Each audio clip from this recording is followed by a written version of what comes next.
Hey guys, I'm back here with a little souvenir from Tennessee. I literally just got back about 5 minutes ago. This is the smallest pocket knife I've ever seen.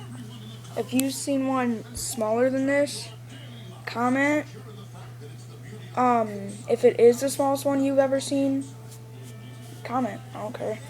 Um, 1 second. I'm just gonna show you the blade.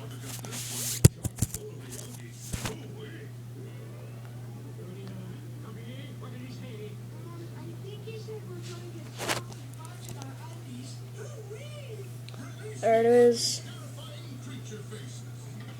1 second.